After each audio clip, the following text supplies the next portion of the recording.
छात्रों नमस्कार। आज हम लोग एक नया टॉपिक पढ़ने जा रहे हैं, मॉडल्स भी पिछले टॉपिक जो हमने पढ़े हुए हैं ऑक्सिलरी वर्ब्स और हेल्पिंग वर्ब की तरह ही है, और मॉडल्स को एक अलग भाग में रखा गया है। इसको एक विशेष प्रकार के कैटेगरी में इसको रखा गया है। और models are 13 in numbers, they are 13 in numbers: can, could, may, might, shall, should, will, would, must, use to, are to, need and dare. And models का जो फंक्शन है, it is just like helping verbs की तरह ही models भी use होते हैं, लेकिन category ज़रूर उनकी अलग रखी गई है और वी विल स्टडी दैम। और एक चीज़ हमें विशेष ध्यान देना है कि डेली बोलचाल की भाषा में, इंग्लिश स्पीकिंग में models they play very important role. उनका बहुत ही अहम रोल रहता है। इसलिए मॉडल्स को हमको बहुत सीरियसली और गंभीरता के साथ पढ़ाई करना है, लगन के साथ पढ़ना है। और पिछले जो हमारे वीडियोस आए हैं, टेंसेस का हो या ऑक्सिलरी वर्ब्स का हो या नेगेटिव इंटरोगेटिव के बेस पर सेंटेंस बनाने का हो, उसमें टेंसेस का रोल था। 12 प्रकार के सेंटेंसेस बनते थे। अब मॉडल्स के बेस पे हम 13 टाइप्स के सेंटेंसेस बनाएंगे। और विशेष प्रकार के जो सेंटेंसेस हमने पढ़े थे, has to, have to, will have to के आधार पर, वो 8 प्रकार के सेंटेंसेस थे। तो टेंसेस, विशेष प्रकार के सेंटेंसेस और मॉडल्स को मिला के तकरीबन हमारे 33 टाइप्स के सेंटेंसेस बनाने की हमको प्रक्रिया आ जाएगी। इसलिए मेरा आपसे रिक्वेस्ट है कि आप इसको, मॉडल्स को सीरियसली पढ़ें और एक भी मॉडल छोड़ना नहीं है। We will start one by one. हम सबसे पहले कैन लेंगे, कैन के बारे में हम पढ़ेंगे और उसके आधार पर हम विभिन्न प्रकार के उदाहरण और एग्जाम्पल्स देखेंगे। आप सीरियसली पढ़िए and you subscribe this channel so that all videos you can see and let's see. प्रिय छात्रों, हम लोग मॉडल्स पढ़ रहे हैं। जैसा मैंने आपको बताया था कि मॉडल्स क्या होते हैं और इनका यूज़ कैसे होगा। Models are just like helping verbs. ये सहायक क्रियाओं की तरह ही होते हैं एंड मुख्यतः ये 13 प्रकार के होते हैं। और प्रतिदिन की बोलचाल के लिए मॉडल्स के आधार पर वाक्य बनाना अति आवश्यक है। हमको इंग्लिश स्पीकिंग के लिए रोज़मर्रा की बातचीत में मॉडल्स का उपयोग बहुत ज़रूरी होता है ना। और मॉडल्स जो हैं वो सहायक क्रियाओं के ही एक प्रकार है। सहायक क्रियाओं की तरह ही वाक्य बनाने में मदद करते हैं। तो 13 मॉडल्स इस प्रकार हैं, देखिए: can, could, may, might, shall, should, will, would, must, use to, are to, need and dare. इनके आधार पर हम विभिन्न प्रकार के सेंटेंस बनाने की प्रैक्टिस करेंगे और इससे हमें इंग्लिश स्पीकिंग में काफ़ी हेल्प मिलेगी। Now we are taking first and foremost can. Can का हिंदी का कोई ऐसा मीनिंग नहीं होता, लेकिन वाक्यों के अंत में सकता है आता है। कैन का वैसे तो हिंदी मीनिंग नहीं होता है, लेकिन वाक्यों के अंत में सकता है आता है। और कैन का प्रयोग निम्नलिखित प्रकार के वाक्यों के लिए किया जाता है। क्या क्या है इनके निम्नलिखित वाक्य, किस तरह से बनेंगे? एक तो कैपेसिटी, क्षमता शो करने के लिए, क्षमता, कैपेसिटी शो करने के लिए। सजेशन, सुझाव देने के लिए, इस तरह के वाक्यों के लिए। परमिशन, आज्ञा लेने में भी कैन का यूज हो सकता है। एबिलिटी, योग्यता, एबिलिटी, योग्यता के लिए भी कैन का यूज कर सकते हैं। एंड रिक्वेस्ट, निवेदन करने के लिए। पावर, शक्ति दिखाने के लिए कैन का यूज हो सकता है। और अब हम देखते हैं एग्जाम्पल्स। एग्जाम्पल से हमें एक्चुअल क्या इसका प्रोसेस हो सकता है, कैन का क्या मीनिंग हो सकता है, किस तरह से यूज हो सकता है, ये हमें पता लग जाएगा। Number 1, I can speak good English. मैं अच्छी अंग्रेजी बोल सकता हूँ।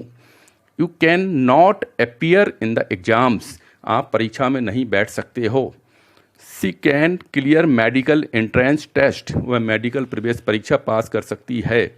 ही can not go with you. वह आपके साथ नहीं जा सकता है। आप देख रहे हैं सभी वाक्यों में सकता है, सकते हैं, सकती है, इस तरह से आ रहा है। कैपेसिटी, एबिलिटी कहीं ना कहीं ये शो हो रहा है और इस तरह के एग्जाम्पल्स में कैन का यूज हो रहा है। This machine can not give desired results.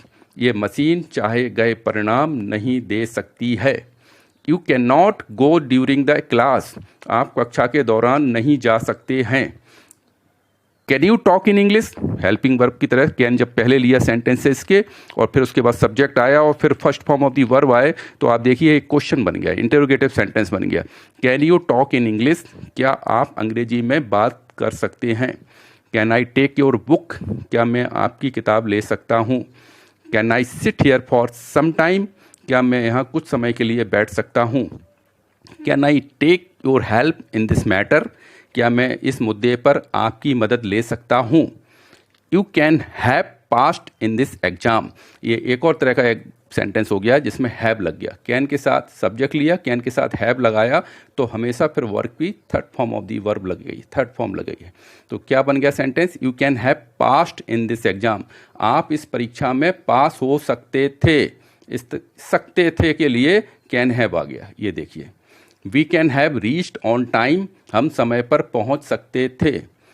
Who can give you money, now ये डबल इंटरोगेटिव का एग्जाम्पल हो गया जिसमें हमने क्वेश्चन लिया हु के बाद आ गया हेल्पिंग वर्ब मॉडल्स कैन, उसके बाद first form of the verb give और फिर subject. So who can give you money, आपको पैसा कौन दे सकता है। Where can Ravi take admission, Ravi कहाँ प्रवेश ले सकता है। He can enter in his office, वह उसके कार्यालय में प्रवेश ले सकता है। I can not wait for you longer, मैं तुम्हारा ज़्यादा इंतज़ार नहीं कर सकता हूँ। This team can not win the match, ये टीम मैच नहीं जीत सकती है। एंड देखिए how can this machine be started, be का लगा, बी लगाने के बाद स्टार्टेड, एक तरह से देखा जाए ये पैसिव वॉइस हो गया। तो how can this machine be started, ये मशीन कैसे चालू हो सकती है। So this is all about can. अब डियर स्टूडेंट्स, अब देखिए नेक्स्ट मॉडल आता है could, and could is said to be past equivalent of can. और वाक्यों के अंत में हिंदी का जब अर्थ निकलता है तो उसके अंत में सका या सकता था, इस तरह का उच्चारण आता है। तो देखिए कुड का अर्थ सका या सकता था है। कुड को कैन का भूतकाल समतुल्य भी कहा जाता है। जो कैन से वर्तमान काल के लिए बनते हैं उनको पास्ट में बनाने के लिए कुड का प्रयोग किया जाता है। कुड का प्रयोग निम्नलिखित प्रकार के वाक्यों के लिए किया जाता है। अगेन कैपेसिटी, क्षमता शो करने के लिए। प्रोबेबिलिटी, अनिश्चितता को शो करने के लिए भी कुड का यूज होता है। परमिशन, आज्ञा के लिए अगेन कुड का यूज हो सकता है। पॉसिबिलिटी, क्या संभावनाएं हो सकती है। It could rain, it could be four, है ना। तो इस तरह के सेंटेंसेस हम जनरली देखते हैं और वो पॉसिबिलिटी, संभावना में यूज हो सकते हैं। रिक्वेस्ट, निवेदन, हम निवेदन करते हैं। Could I take your pen, इस तरह की रिक्वेस्ट के लिए भी हम कुड का यूज कर सकते हैं। And ability, he could pass the exam, वो एग्जाम पास कर सका, तो एबिलिटी के लिए भी कुड का यूज हो सकता है। एग्जाम्पल्स देखते हैं। I could not come in the class yesterday, मैं कल कक्षा में नहीं आ सका। और अगर कैन होता इधर तो आई कैन नॉट होता तो ये हो जाता मैं कल कक्षा में नहीं आ सकता हूँ, लेकिन कुड है इसलिए पास्ट में चला गया सेंटेंस और ये बन गया I could not come in the class yesterday, मैं कल कक्षा में नहीं आ सका। She could perform well on the stage, वह स्टेज पर अच्छा प्रदर्शन कर सकी। My friend could play well in the last match, मेरा मित्र आखिरी मैच में अच्छा प्रदर्शन कर सका। I could reach Indore on time, मैं इंदौर समय पर पहुंच सका। He could do this project fast, मैं ये प्रोजेक्ट या वह ये प्रोजेक्ट जल्दी कर सका। You could pass with better marks, तुम अच्छे अंकों से पास हो सके। He could not pass in the board exams, वह बोर्ड की परीक्षा में पास नहीं हो सका।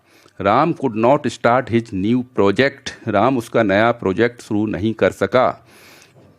अब ये देखिए इस तरह से कर सका, आ सका, जा सका, इस तरह का उच्चारण वाक्यों के अंत में हो रहा है। इससे अब क्वेश्चन भी बन सकता है। इंटरोगेटिव सेंटेंस का उदाहरण देखिए। Could you complete your homework, could you complete your homework, क्या तुम अपना होमवर्क पूरा कर सके।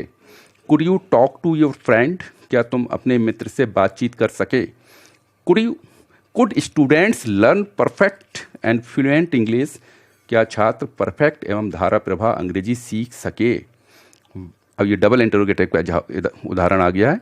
When could you return from Delhi, आप दिल्ली से कब लौट सके। How could you get the pass, आपको पास कैसे मिल सके। You could have taken your books from the store, could have के साथ हमेशा थर्ड फॉर्म का वर्ब लगी है, ये देखिए। You could have taken your books from the store, आप स्टोर से अपनी किताबें ले सकते थे। He could have become a successful businessman, वह सफल बिजनेसमैन बन सकता था।